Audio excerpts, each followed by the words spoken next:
నేనెప్పుడూ అనుకోలేదు అంత దూరం ట్రావెల్ చేస్తానని. అక్కడికి వెళ్ళగలిగాను అంటే అందుకు ఆ మహాదేవుడికి చాలా థ్యాంక్స్. ఇటీవల నేను చలో ఢిల్లీ కార్యక్రమంలో భాగంగా న్యూఢిల్లీకి వెళ్లి రావడం జరిగింది. ముందుగా విశాఖపట్నం బస్ కాంప్లెక్స్ కి చేరుకుని మా బావని మీట్ అయ్యి రైల్వే స్టేషన్ కి చేరుకున్నాం.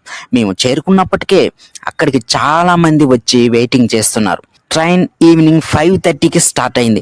జర్నీ మొత్తం 3 days చేసాం. ఈ జర్నీలో కొత్త పరిచయాలు, సరదాగా కబుర్లు, చిన్న చిన్న ఒడిదొడుకులు ఎదుర్కొన్న జర్నీ అంతా చాలా ఆస్వాదించాను. ఎట్టకేలకు 3 days జర్నీ తర్వాత ఢిల్లీ చేరుకున్నాం. ఢిల్లీ చేరుకోగానే అక్కడి నుంచి స్టే చేసే ప్లేస్కి వెళ్ళడానికి ఏసీ బస్సుల్ని ప్రొవైడ్ చేశారు. అందులో ట్రావెల్ చేస్తూ మేము స్టే చేసే ప్లేస్ కి ఆఫ్టర్నూన్ చేరుకున్నాం. అందరికీ ఒక పెద్ద హాల్ ని, రూమ్స్ ని అరేంజ్ చేశారు. కాసేపు రెస్ట్ తీసుకుని ఈవినింగ్ టైం ఉంది కదా అని చెప్పి ఢిల్లీలోని సరోజినీ నగర్ మార్కెట్ కి అయితే ఫ్రెండ్స్ తో క్యాబ్ బుక్ చేసుకుని వెళ్ళాం. Next day programme evening start అవుతుందని చెప్పేసరికి మేము మార్నింగ్ ఇండియా గేట్ ని చూడడానికి వెళ్ళాం. ప్లేస్ చాలా బాగుంది. తర్వాత అక్కడి నుంచి స్వామినారాయణ అక్షరధామ్ టెంపుల్ కి వెళ్ళాం. ఇది ఇంకా బాగుంది.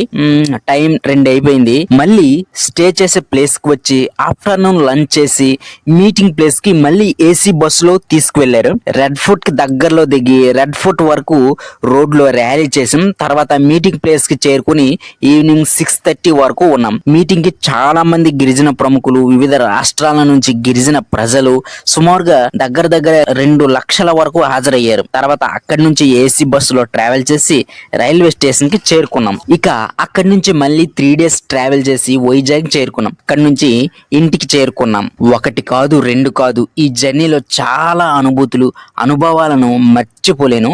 Once again thanks to all, specially మా బావకి. థ్యాంక్ యూ బావా, నీ వల్లే ఈ అవకాశం లభించింది.